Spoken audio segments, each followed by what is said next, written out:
The Pentagon has decided how it thinks the Department of Defense should handle transgender individuals serving in the military. Defense Secretary Jim Mattis gave his recommendations to the White House 2 days later than expected. But it's still unclear what advice Mattis gave President Trump. Several anonymous U.S. officials reportedly said Mattis told the president to continue allowing transgender individuals to serve in the military. Trump has previously said he wants the opposite. He tweeted last July he'd reverse the 2016 Obama administration policy officially allowing transgender service members to serve openly. Whatever Mattis's recommendations are, Trump will make the final policy decision. It's set to be announced in late March and is scheduled to go into effect March 23rd.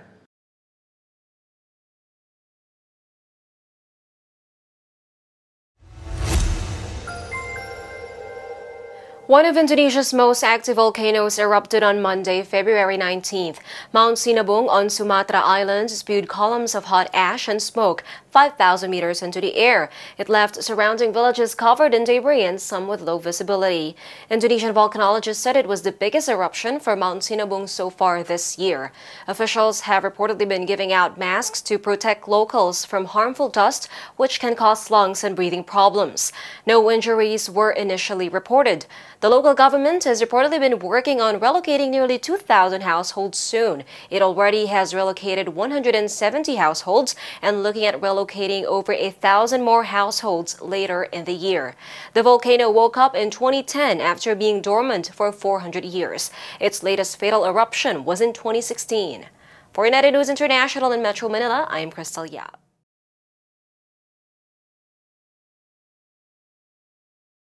There's finally one encouraging sign this flu season, but we're not out of the woods just yet, according to the Centers for Disease Control and Prevention. In its weekly influenza report, the agency says the percentage of people reporting flu-like symptoms to doctors has dropped from the week before. It's the first time those numbers have dipped this season. Still, there were 13 more pediatric flu-related deaths, bringing the season's total to 97. A CDC spokeswoman says the virus is still widespread, with half of the country experiencing high activity. Some experts think this season could continue into March. The CDC still recommends getting a flu shot because it's possible to contract different strains during the same period. Earlier this week, a federal advisory panel recommended a nasal spray version of the influenza vaccine for 2018 through 2019.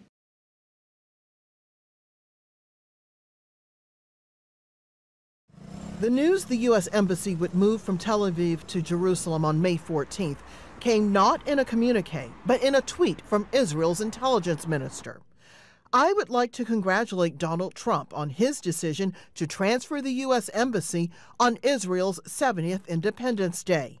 No greater gift than that. A short time later, the U.S. President Donald Trump confirmed the news in a speech. I was hit by more countries and more pressure and more people calling, begging me, don't do it, don't do it, don't do it. I said, we have to do it. It's the right thing to do.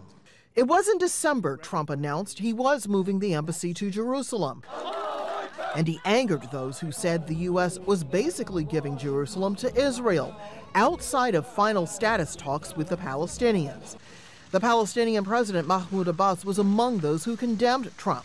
But at the UN Security Council this week, it was clear Abbas had moved on. He told ambassadors the era of the U.S. as an honest broker is over and that it's time to try something new. We call for the convening of an international peace conference by mid-2018 based on international law and relevant UN resolutions with broad international participation, including the two concerned parties and regional and international stakeholders. One Palestinian politician says the embassy is an affront to his community. They choose this date, and this represents a very serious provocation to the Palestinian side. Besides the fact that moving the embassy to Jerusalem is by itself a participation in violation of international law. A U.S.-based analyst called the moving date very bad foreign policy. Rather than just giving Jerusalem away to the Israelis, what he could have done is said, we will acknowledge Jerusalem as the capital of Israel if you dismantle all illegal settlements. And so what he's done now is he's given away a very big, valuable chip and essentially gotten nothing in return. The ambassador, David Friedman, and a few aides will join current consulate staff at their office in Jerusalem. A new building won't be built for several years. There's no denying the embassy move will affect any and all peace talks going forward. Rosalind Jordan, Al Jazeera, Washington.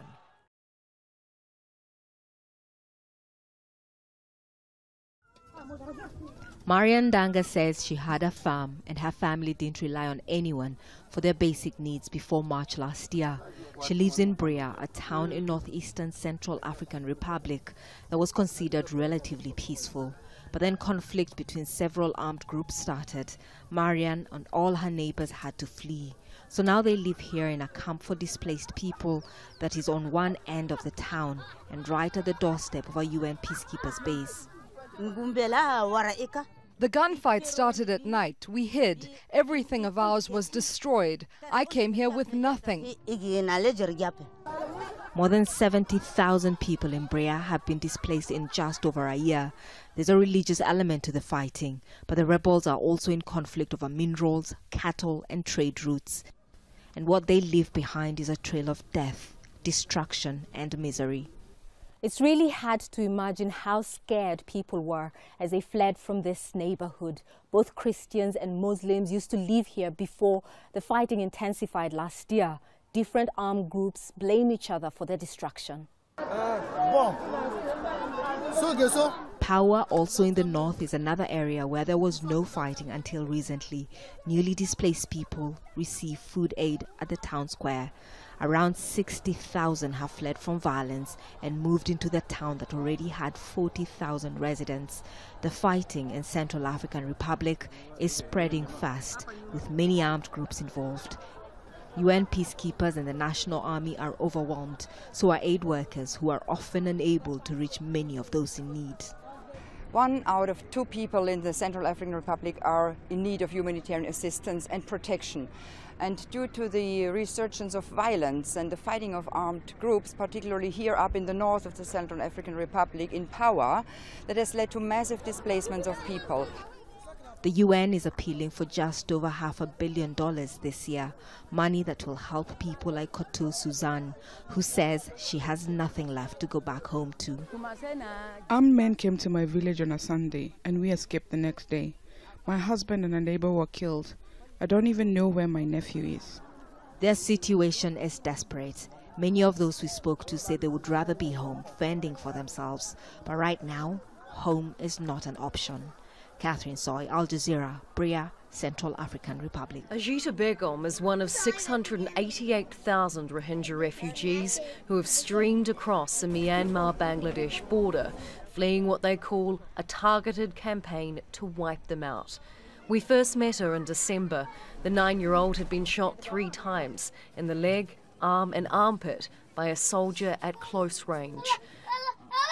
6 months on, she's still in pain and has decided she won't go back.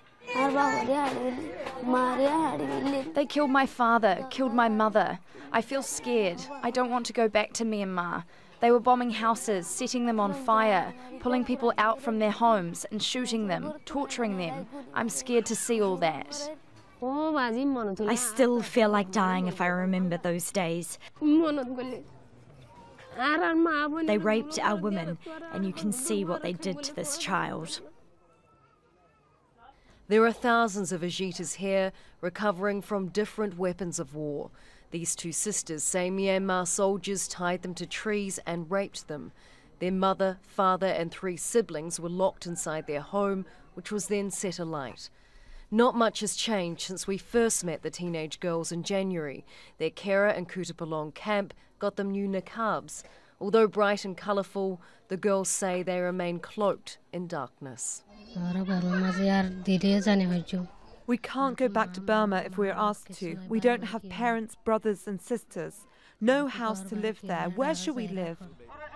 The Bangladesh and Myanmar governments made a deal to repatriate the Rohingya, but 6 months on, they refused to return.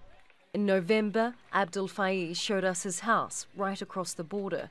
He says Rohingya want a guarantee of safety, compensation for their destroyed villages and citizenship, something they've been denied for 35 years. We want to tell the world that we want to live like human beings. We want to educate our children and we want to live a peaceful life with our families. We ask the world to provide justice for us. Myanmar's government continues to deflect accusations of ethnic cleansing and even genocide. Justice for the Rohingya is hard to come by. I have no father, no mother, and so much pain. If I have to go out to collect firewood, it's so painful. Those who survived the crackdown in the camps live with scars on their bodies and in their minds. Charlotte Ballas, Al Jazeera. Rescuers are responding to cries for help.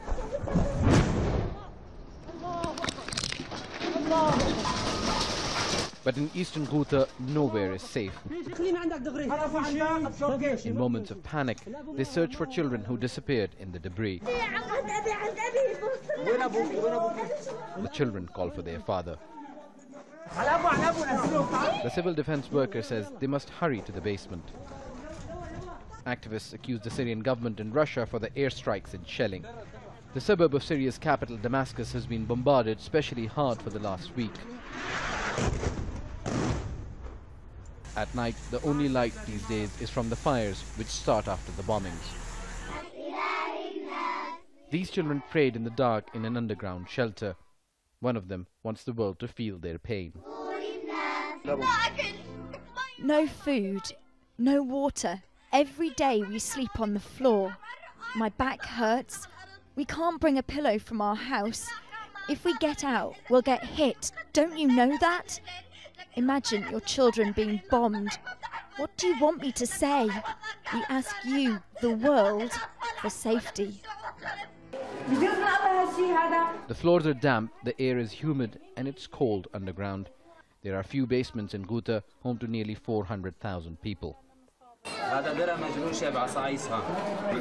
This is corn. Our children didn't eat for 2 days. We can't find anything else.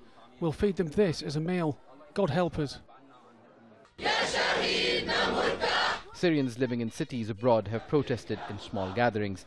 They reject that the fight in eastern Ghouta is against what the government calls terrorists. But the Syrian government, Iran and Russia say the civilian deaths in Ghouta are fabricated propaganda. Since the United Nations Security Council agreed to a 30-day ceasefire in Syria, aid workers say they're ready to take in the aid. But people inside Ghouta are scared, fearful of what has happened in the past in other areas might happen here again, where the government tries to take as much area as possible before the implementation phase kicks in. Osama bin Javed, Al Jazeera, Gaziantep, on the Turkey-Syria border.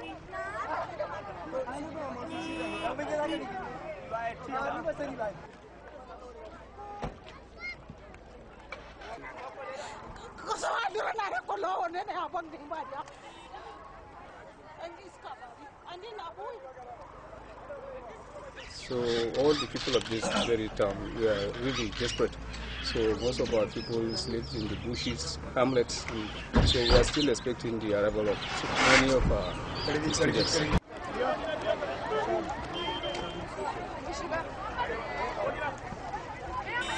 That's my interview.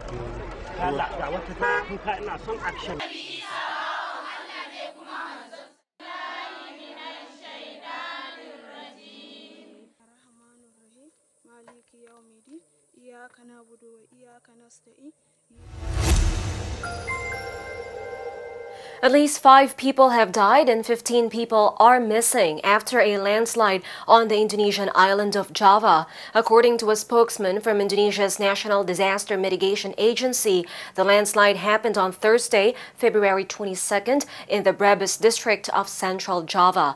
The natural disaster buried local farmers working in their rice fields. The landslide was triggered by heavy rains, causing soil to be loosened from nearby mountains. Another 14 people were injured and taken to medical facilities to be treated. Currently, soldiers and local police are searching for survivors by using farming tools and bare hands. As of Thursday, the conditions made it impossible for rescuers to use heavy equipment.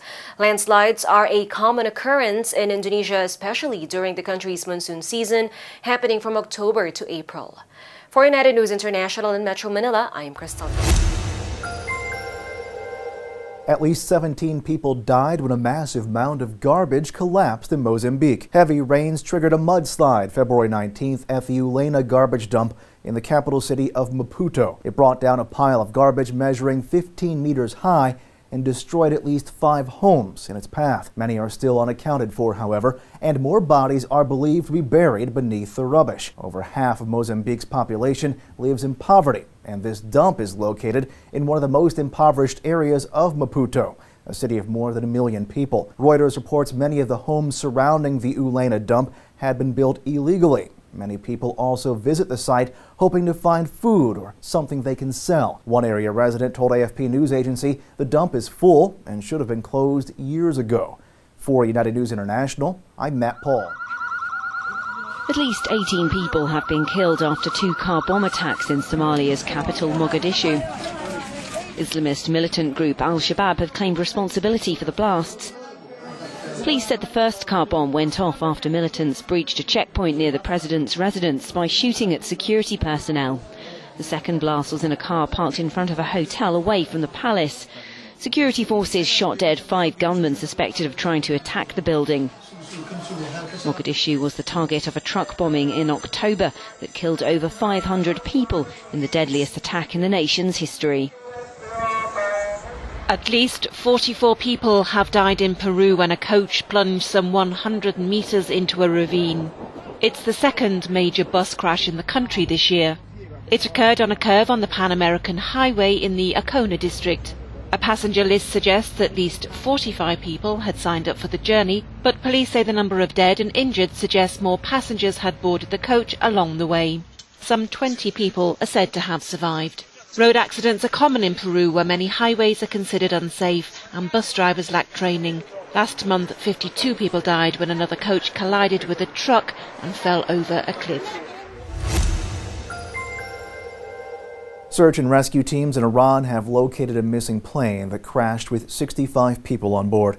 There were no survivors. Asiman Airlines Flight 3704 had been flying from Tehran to Yasush on Sunday morning, February 18th, when it crashed in the Zagros Mountains. Hampered by strong winds and heavy fog, crews didn't find the wreckage until Tuesday morning. The Iranian military ultimately located the wreckage with a drone. One official with Iran's Red Crescent said much of the plane and many of the passengers were still buried in the snow. Asiman Airlines blamed severe weather for the crash. However, the plane's so-called black boxes, which could show exactly what caused the plane to go down, have yet to be recovered. The ATR-72 propeller plane that crashed was reportedly 24 years old.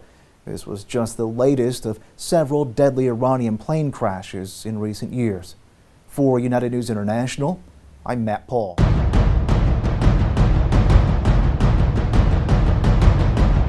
Over the course of just 8 days, a kind of mini world war played out inside Syria.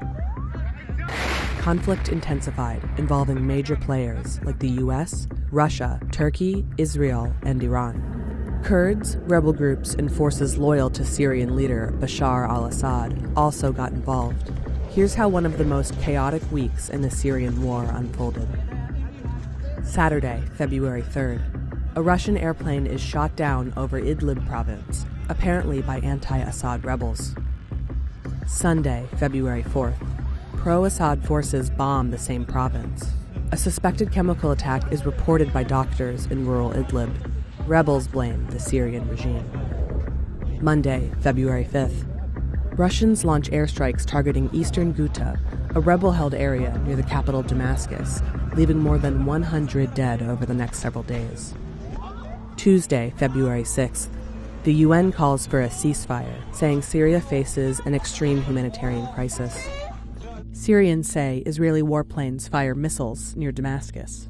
Fighting continues between Turks and Kurds in the Kurdish-majority region of Afrin, and Turkey restates that from there it will push 80 miles further into Manbij, a Kurdish-held city with a U.S. military presence.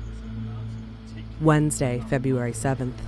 Top U.S. generals visit an American base near Manbij, in what was seen as a direct message to Turkey, a NATO ally, to keep its distance. Pro-Assad forces attack U.S.-backed fighters in eastern Syria.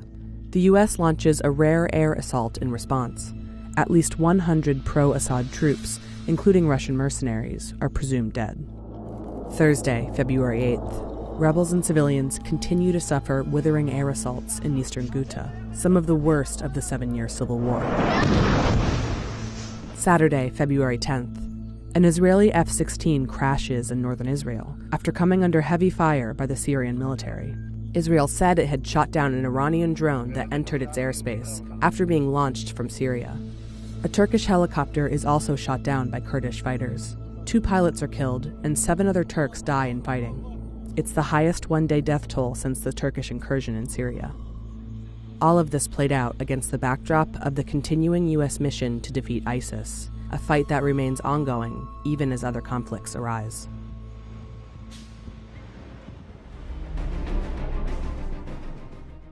On February the 22nd, units of the Syrian Arab Army, SAA, entered into and established full control of the YPG-held neighborhoods of Aleppo city, according to pro-government sources.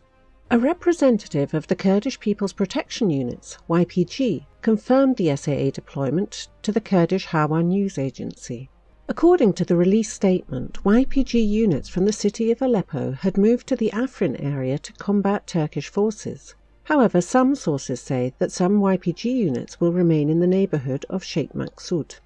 On the same day in the morning, a third group of pro-government fighters entered the Afrin area. In the evening, the Turkish Armed Forces, TAF, struck another convoy which was entering Afrin. According to the Turkish General Staff, the TAF attacked a convoy of 30 to 40 vehicles, belonging to the People's Protection Units, YPG, the Democratic Union Party, PYD, the Kurdistan Workers' Party, PKK, and even to ISIS. The claim that the convoy was in any way belonging to ISIS is nonsense. However, claims about some ISIS presence is common to almost all TAF statements on its Operation Olive Branch. Separately, Kurdish sources released information that it was an aid convoy which had been about to enter the Afrin area through the Ziara crossing. Some sources say that an unknown number of pro-government fighters had been embedded with the convoy. Meanwhile, the Russian state-run news agency Sputnik, citing a YPG security source, reported that the YPG is going to hand over the town of Tel Rifat to the SAA under a deal allegedly reached by the sides over Afrin. However, this report has not yet been confirmed. The TAF and its proxies from the Free Syrian Army have captured the villages of Ramanli, Sari Ushagi, Kurkajerin, Kurkajorin, Ali Raju and Miqdad from the YPG in Afrin. So far, a limited implementation of the SAA-YPG deal has had no effect on Turkish actions in the area.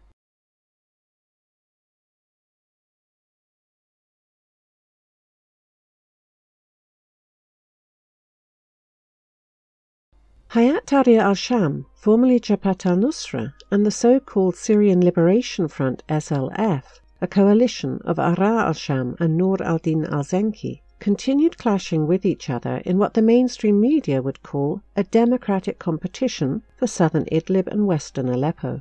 Hayat Tahrir al-Sham militants have reportedly seized the villages of Kafr Nabal, Urum al-Jawz, Kafr Shlaya and Kafr Naha. Meanwhile, the SLF has reportedly entered the villages of Izm, Iblin, Balyun, Bara, Juzef, Marata, Arnaba, Ain Laruz, Mosra and Kansafra.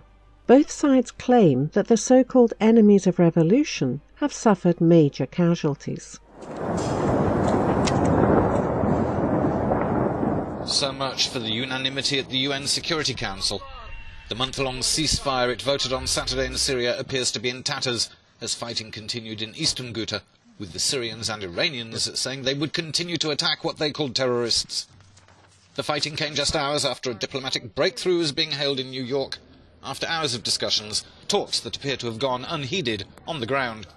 This is a small step in alleviating the suffering of the people of Syria. There still remains a lot of work to do to end the crisis. We reiterate that a political solution is the only means to resolve the crisis in Syria. Rescue workers say the bombardments are now so severe they are preventing the location and evacuation of the dead in eastern Ghouta. Iran has made a point of insisting residents here are not covered by the ceasefire deal.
You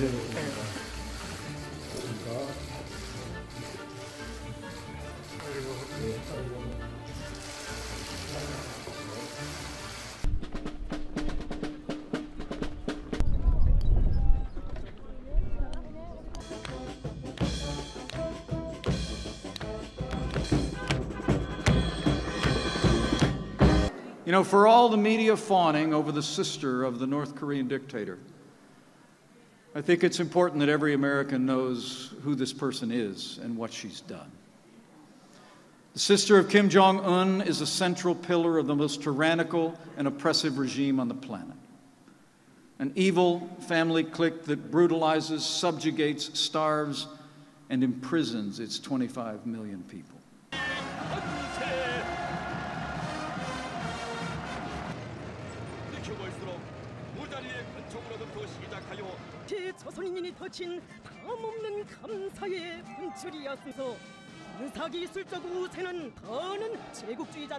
The US has unveiled what President Trump has described as the heaviest sanctions ever imposed on North Korea in the latest effort to stop the regime's nuclear and missile programs.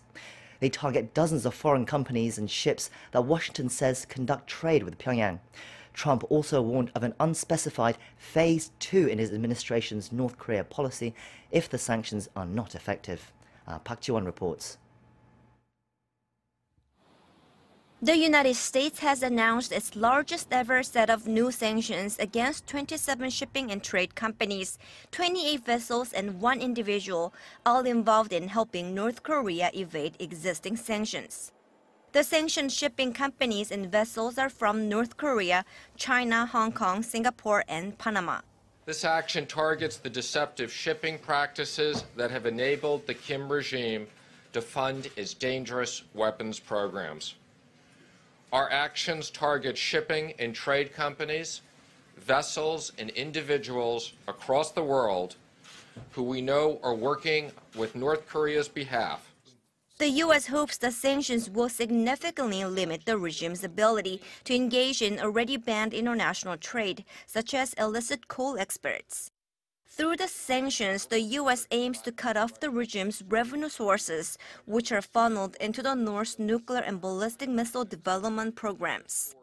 The United States will leverage our economic strength to enforce President Trump's directive that any company that chooses to help North Korea fund its nuclear and ballistic missile programs will not be allowed to do business with anyone in the United States. President Trump has also warned of a Phase 2 in his administration's North Korea policy if the new sanctions are not effective. Speaking at a joint news conference with the Australian Prime Minister on Friday, Trump said that if the sanctions don't work, the U.S. has to go Phase 2. I don't think I'm going to exactly play that card, but we'll have to see. If the sanctions don't work, we'll have to go Phase 2. And Phase 2 may be a very rough thing, may be very, very unfortunate for the world. While not specifying the details of the possible Phase 2 actions, President Trump added that he hopes the sanctions work. Park Ji-won, Arirang News. You know, yesterday mourned the passing of one of the greatest Americans of the past century, the Reverend Billy Graham.